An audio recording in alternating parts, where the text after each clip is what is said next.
Hacks, episode number 80. My name is Krista, and I'm your host. It's August 14th, 2024, and on today's show, I'm serving up part 2 of my 4-part series with my friend and fellow podcast host, Sarene Leeds. That name should sound familiar as I released part 1 of our chat back on episode 77 about breastfeeding. And August is National Breastfeeding Month. So if you or a new mom you know is struggling with that episode is a must listen. But today's episode continues my chat with Sarene. She's been open on her Instagram feed about parenting a neurodivergent child. And on today's show, we're taking a deeper dive into this part of her motherhood journey. But before we get into that, I just want to say thanks for tuning in, Mama. I started this podcast because babies don't come with instructions. As of this recording, I am chasing around a 6-year-old that no amount of Googling, mom groups, or books were able to prepare me for. There's a lot of stuff people don't talk about when it comes to pre-pregnancy, during pregnancy, postpartum, parenthood, and as someone who was previously terrified of all of the above, I'm here to help you pull back the curtain on all of it. And every now and then, it may get a little messy. We may share a little TMI, but that's why you're here, right? My goal is you'll leave every episode feeling refreshed, inspired, and hopeful knowing you're not on this mom journey alone. Now, there's a lot of subject matter to cover when it comes to mom life, and we are covering it all. If you're not following this podcast yet, make sure you hit that follow or subscribe button wherever you listen to podcasts. And make sure you head over to secretmomhacks.com and enter your email address to subscribe for free so you don't miss a single episode. Now, let's dive back into my conversation with Sarene Leeds, host of Emotional Abuse is Real. Let's move on to the next segment of our conversation, which is parenting a neurodivergent child. Tell us about your daughter and the journey to the ADHD diagnosis, along with the autism evaluation, which I know is very new because you just got that yesterday. Yesterday. So yeah, Krista, how much time do you have? No, I'm kidding. I know we said it before we started recording, but I'm very open about this. I was so grateful that I had my therapy session this morning because I just received a full neuropsych evaluation for my daughter yesterday. So I'm still processing a lot of this information. So I have a beautiful and brilliant and beautiful, because brilliant's more important than beautiful, daughter. She will be 8 later this summer, and she has both ADHD and autism spectrum disorder. What we learned yesterday, none of it was surprising, but you always need that time to process seeing something when it is black and white. So we never had any inkling that she was neurodivergent until she began kindergarten. She started daycare, which evolved into preschool a couple of months before her second birthday. And she seemed to do fine in the preschool setting, but really everything started to change in kindergarten. In kindergarten, we were starting to get regular emails from the teacher informing us that she wasn't listening, her behavior was an issue, she wasn't following directions. And it was hard for us to take what was happening seriously because compounding the situation the year she was in kindergarten was, you ready for this? Her wonderful kindergarten teacher had to take a leave of absence very early in the year to care for her cancer-stricken husband. So we got that. Then they were scrambling to find a substitute. They did, but she was completely in over her head. And then 1 or 2 months before the school year ended, she abruptly left, citing personal reasons. So that's a lot of change for anyone. It's a lot for anyone. So this is a very long-winded way of saying that part of the challenge for parents of neurodivergent children is the process is, to use a very old-fashioned term, moves as slow as molasses. And this is something that I have been dealing with now for a good 2 years. So, in early 2022, my daughter started kindergarten in fall 2021. The school started involving their in house psychologists, and we had a couple of meetings, and they were really lacking empathy. And what was really interesting was the school psychologist assigned to my daughter was such a poor communicator and lacked so much empathy that she inspired my grad school thesis about poor communication in American public schools. So, thanks, Ms. Monroe. Well done. Anyway, so the first thing that we did was I contacted our pediatrician in early 2022, and they were very quick to pass the buck. They said, I described what was going on with my daughter, and she referred us to a developmental pediatrician. So that was early 2022. Our first appointment with the developmental pediatrician occurred in June 2022. This is the first of many, many, many instances where any sort of help that we are trying to get for our daughter takes forever. And even then, it was a telehealth appointment. But she was able to diagnose our daughter through Zoom with ADHD. So at least we had that. She sent something called a 504 plan to our school. So starting in first grade, our daughter had several accommodations. And because she was still so young, there really wasn't much else that she was recommending. And so we were still pretty much in the dark. So we soon learned that that was not enough. We spent most of the first grade struggling with our daughter at home, at school. Eventually, the developmental pediatrician recommended that our daughter start attending a social development group. She's been doing that since April 2023, and that's been fantastic. But that was only one piece of the puzzle. And again, getting her that first intake appointment took several months. So then, summer 2023 is when things really started to take a turn. She was sent home from camp for dysregulated behavior. So I immediately called the developmental pediatrician begging for help. And we then began our still ongoing medication journey. It's really a trial and error situation. And so that's still ongoing. She seems to be okay now, but there's still a lot that we're dealing with. And it was in summer 2023 when I asked for referrals for an individual therapist because she needed help. She's in her own world a lot and, again, doesn't really engage with her peers as much as kids her age really do, not listening, just very absorbed in herself. So, next step, find her a therapist. Took all summer.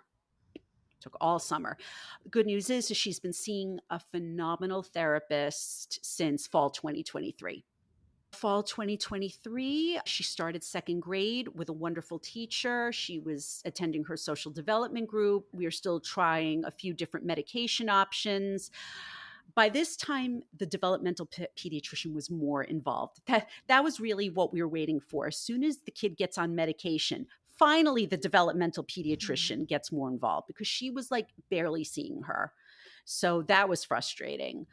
But of all the supports that the school had put into place and all of the extra services we were getting for her outside of school, it just wasn't enough. She was still getting into trouble, not doing her work, not listening, getting dysregulated, not following directions. But at least this year in second grade, she has a great school psychologist in her corner. So all of that is improving. But by early 2024, it became clear that she could not function in a mainstream classroom. And it's incredibly frustrating for us because, and we'll get into that, she is academically brilliant, but her neurodivergence is preventing her from getting the most out of school and the most out of life.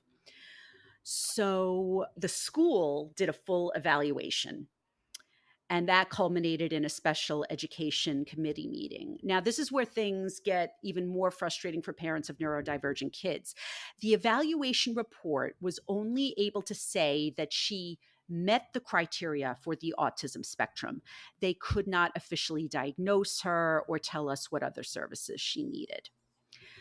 The long and the short of it is we moved her out of a mainstream classroom, and she's now in a classroom called integrated co-teaching classroom. And the way that works is that there are two teachers, one general education teacher and one special education teacher. Because again, she doesn't need remedial education, but she needs multiple people to help her pay attention and get her work done. She seems to be doing a little bit better in this classroom, but we still do get the occasional email saying like, well, she did this today and this behavior happened. And my reaction is, and our therapist reaction is, yeah, well, isn't that why she's in that class? Sure. Right. So that can get frustrating. Anyway, so then it was recommended that we get a full diagnostic evaluation done through our therapy practice, because that was going to be the only way we would know exactly what her diagnosis is, because it was clear that it was more than just ADHD. And that was yet another wait. I think the conversations about that started in February. The first session for the evaluation was in early April, and we received the results yesterday, June 3rd. So that's why when I keep saying how things move slowly and everything is long and drawn out, because, and it's not because these people are slow, they are inundated. There are so many people out there looking for these services. So as you can see, I am still processing the information that we received. We're still going over the full report. We're sharing it with our daughter's teachers and her support professionals. I'm not in a position to share all of those details right now, but like I said, she was officially confirmed as being on the autism spectrum. And what is incredible is that evaluation also confirmed that she is what's known as twice exceptional, which is she is gifted. So she's incredibly smart, but she needs a significant amount of support. It's not severe autism, but the support that she needs is significant, and it takes up a lot of my time and energy and a lot of our money. And I just want to say that I love my daughter more than anything in the world. But one of the reasons why I'm talking with you about this today and why I'm going to be talking about it a lot more is because what I think a lot of people don't understand is that there's parenting, which is hard. But then there's also parenting a neurodivergent child, which is 100 times more challenging. Well, thank goodness, Sarene, she has you and your husband as her parents, because Yeah. as you've illustrated, there is such a need for these resources. And so I can only imagine the number of parents that and the number of kiddos who aren't getting the support they need, not only from because there is such a long wait list, but even from parents who just either they may not know where to start, or they just don't care. I mean, to be frank, unfortunately, Yeah. there are parents Yeah. out there who don't care. And Yeah. thank Yeah. goodness she True. has you as her mama Yeah. and digging into these resources. And it is a lot. It is a lot. It's a lot. Well, Yeah. Yeah. how have these experiences influenced your perspective on neurodiversity and advocating for your child's unique needs? It's changed my outlook so much, because prior to having a neurodivergent child, I looked at it as an other people's problem. And because the only people I knew who were neurodivergent were, so my brother, who's now 40, back in the 1980s, he was diagnosed with a now outdated term, ADD, attention deficit disorder. We don't even use that anymore. And my husband's nephew, who is almost 20, he is more severely autistic. There's really no comparison between him and my daughter. He has a very childlike outlook on the world.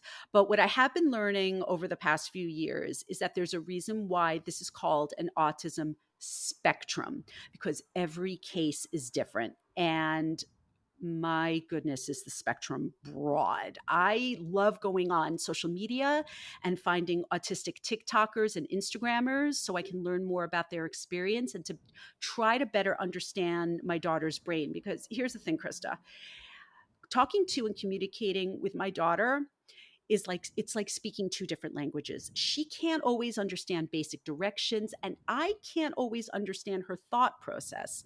So it's incredibly frustrating for both of us. I think one of the hardest parts is I can't have a real conversation with her. The way, like, and here's the thing. So she is actually incredibly verbal. There are some people who are on the spectrum who are nonverbal, who aren't as verbal. I always like to use the example on Sesame Street a few years ago. They introduced an autistic Muppet and they purposely made Julia not terribly verbal.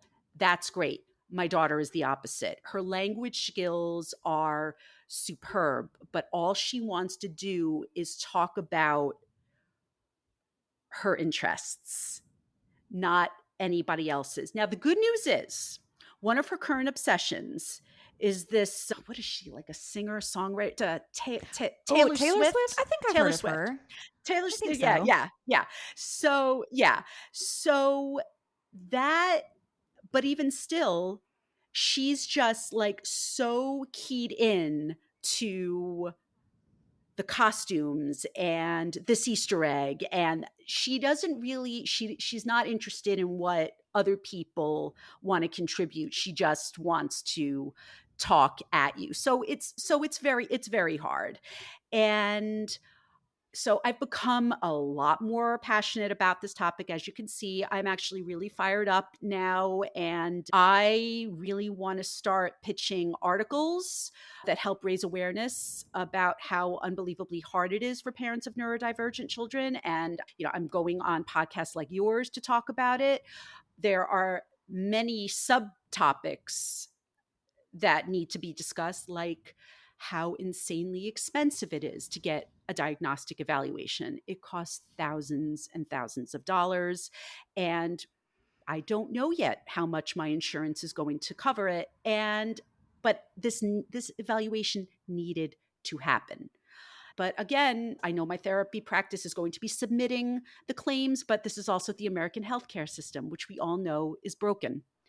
So the bottom line is that parents have to shell out thousands of dollars to find out what's up with their kid, and it's not okay. What else have I learned? All of those parenting influencers and experts writing books, offering coaching courses, and growing their huge social media followings. If I could give your listeners one takeaway from this podcast episode, it's this: unless that parenting influencer or expert specializes in neurodivergent children, do not waste your time or your money on what they're offering, because none of it works. The example I always like to give is Dr. Becky. I've interviewed her, I've read her book, Good Inside. I actually love a lot of her advice, and I wish that this advice existed when I was a child and that my parents had used it on me. It only works for neurotypical kids. None of that works for my daughter. Gentle parenting? Nope. I try to hear her out. I try to say, I'm listening. It's like an exercise in futility. I'm at a point right now where I know one of the many next steps I have to take is to basically learn how we can communicate with each other. And that's one of the many, many, many things I'm staring down the barrel at this summer, now that I have all of these new recommendations. The other thing that I do want to mention for people who are out there with neurodivergent children is that I see you and I feel you if you've had an experience where not everyone is supportive or accepting of your neurodivergent child, even though we've come a long way. So when my daughter was in kindergarten, I enrolled her in gymnastics, and unfortunately, it was a disaster. This is before we had any sort of diagnosis, but she didn't understand things like safety, and she became a problem with the coaches, and they wasted no time in making me feel like a failure. They would always pull me aside after every session saying, like, can we talk to you? She's not being safe. And one had the audacity to say to me, she was in kindergarten, is she in school? And I was like, excuse me? I was so horrified by how we were being treated that finally I took her out of gymnastics, and they, of course, were like, "Yeah, we think that's a really good idea." So that was awful. And then recently I did ask a fellow mom about my daughter joining Girl Scouts in the fall, and she was very quick to say, "Oh, we're full." Now, that may be true, but it sent a really off-putting message to me. Like, as soon as she said that, and she's like, "I'll let you know if a spot opens up," I immediately turned back to what I was doing. I was like, "No, no." But on the flip side, I do want to end this part on a happy note because I so my daughter's been taking dance since she was in preschool. And this year, I was starting to think, you know what? Because she's not as tight as the other girls and not always paying attention and doing her own thing. And, this is a professional dance studio. As she gets older, she's going to be going into third grade. I was thinking I may have to pull her out of this because it's going to be hard for her needs and what the others needed. And I could not have been more wrong. The people at this dance studio are supportive and they are accepting. And the co-owner said to me that if I pulled her out, he used the words, that would be a tremendous shame. So I just want to take a moment to say, City Center Dance in White Plains, New York, you're amazing. And thank you so much, because I spoke to my daughter's teacher, and yeah, like I said, the co-owners, they want her to stay. And so I want everyone to know that there are groups and people out there who will embrace your neurodivergent child and they will support them. But sometimes you do need to look a little harder for them. And honestly, I never wanted to pull her out of dance anyway, because she's one of those who she does not sit still. So she needs to be moving around. She needs that dance as part of her life. So yeah, you have to be very cognizant of the people around you, because there are some who are going to let you down, but if you look carefully, there are going to be some people who are just going to make your day. That's beautiful, Serene. And I think Thank you. the Yeah. talking about dancing and her finding such a great community and acceptance in that dance Yes. class. That's probably potentially an answer Yeah. to this next question. Maybe there's more, but Sure. talking Yeah. about empowering your daughter to embrace her differences and navigating the world with Yeah. confidence despite these challenges. Obviously dance Yeah. is one of the ways you're doing that, and I think Yes. that's incredible. What other Thank you. things are you doing to empower her in that way? I love that question, especially because that's all I've ever wanted to do with her. Because I haven't been saying her name because, for the sake of her privacy, but she is named for Wonder Woman. So empowering her is very, very, very important to me. So, like I said before, it's very difficult to have a conversation with her right now. So empowering her right now is a challenge. It really, really is. But again, the fact that she loves Taylor Swift, what a great role model to start with. What I try to do is I don't sugarcoat anything and I don't shield her from anything. I'm very honest with her. I believe in honesty. Both my husband and I, we come from families that it's easier to just sweep things under the rug, don't talk about the bad stuff. And I don't believe in doing that because I've actually seen what harm that does. I've seen in my husband's family how when you don't communicate and you just keep secrets, oh, don't talk about that. Mhm. I've seen the destruction, Same. and I know you know Yes. that too. I know you Same. know. So even though she may not understand everything right now, I don't keep anything from her. She knows that she has ADHD. We are going to have to start having more conversations with her about the fact that she is on the autism spectrum.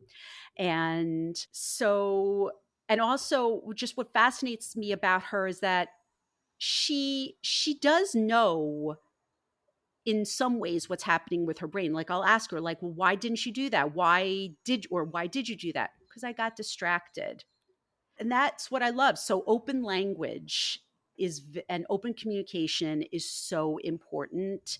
And yeah, like I said, next step is figuring out strategies for not getting distracted, how to navigate this brain of hers, and how to talk to her about these diagnoses. What we as parents of neurodivergent children have to do, and I'm at the very beginning of changing this mindset. We have to stop trying to fit square peg neurodivergent kids into neurotypical round holes. I am absolutely guilty of this because it's all I know. But we are now tasked with figuring out how to navigate how they see the world. And because that was just an image that came into my head just in the past 24 hours, because I feel like that's what we've been trying to do all this time, trying to fit her into a neurotypical mold. And now I'm at the stage where I need to learn how to do something else. That's a wrap for today's conversation with Sarene. If you enjoyed our chat, make sure you check out her podcast, Emotional Abuse is Real, wherever you listen to podcasts. I'd especially like to direct you to her episodes that dropped on June 5th and June 12th, where I opened up about my emotionally abusive first marriage. You can find links to her show, along with her socials, in today's show notes at secretmomhacks.com/episode 80. Be on the lookout for future episodes with Sarene. I'll be releasing parts 3 and 4 very soon, with episodes that cover self-care, postpartum doulas, and working from home. I'm curious what your favorite part of our interview was. I hope you're walking away inspired with tips either for yourself or that new mom you know. If that's the case, please follow me on your favorite podcast platform if you haven't already. Give me a 5-star rating and leave a review sharing your favorite takeaway so far. You can do all of that by going to ratethispodcast.com/secretmomhacks. Don't forget to stop by secretmomhacks.com, where you can find resources and enter your email address so every new show is delivered straight to your inbox. Stay tuned for next week's episode, and until then, you've got this, mama.